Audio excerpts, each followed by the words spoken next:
Po natin, ito pong si Embrado Jr. ay from Quibors sa Bacoor City at ito naman po si Bangkeo ay from Hardstone, Moniz Gym.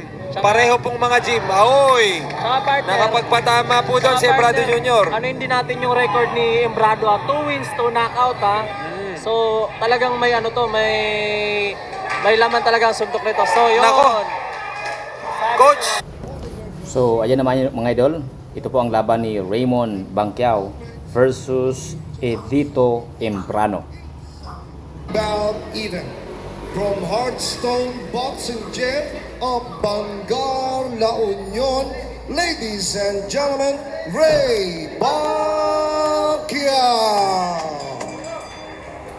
From Quibors Boxing Gym of Bacoor, Cavite, introducing Edito Embrano Jr.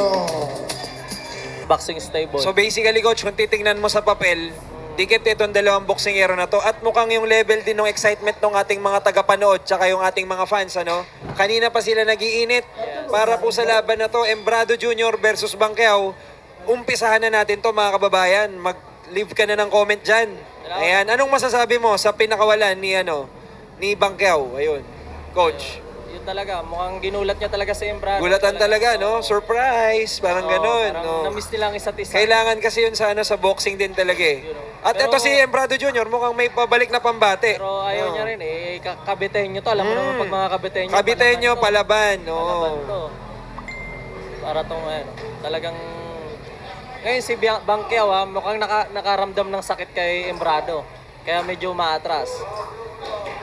At uulitin lang po natin, ito pong si Embrado Jr. ay from Quibors sa Bacoor City at ito naman po si Bangkeo ay from Hardstone, Moniz Gym. Pareho pong mga gym. Ahoy! Saka partner, Nakapagpatama po doon si Embrado Jr. Ano hindi natin yung record ni Embrado, 2 wins, 2 knockout ha.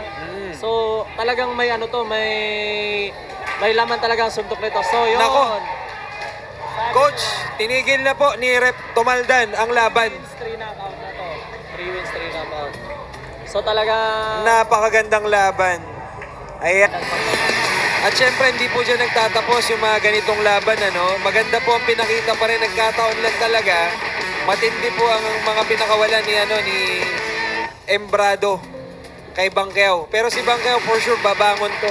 Ensayo lang, o ano lang, tuloy-tuloy lang. saka Right, so ladies Tingnan and natin ang gentlemen, replay. once again, the winner of this contest will receive the IM Worldwide Corporation. Okay. And before we announce the winner, we would like to greet official time. 1 minute and 2 seconds of round number 1. Winner by knockout, Edito Embrado Jr. And there you have it, guys. Panalo po si Edito Embrado Jr. ng Quibors Boxing Stable sa Bacoor City, Cavite. At ang nakalaban niya po ang magiting na si Raymond Bangkeo ng Hardstone Moniz Boxing, Bangar, La Union.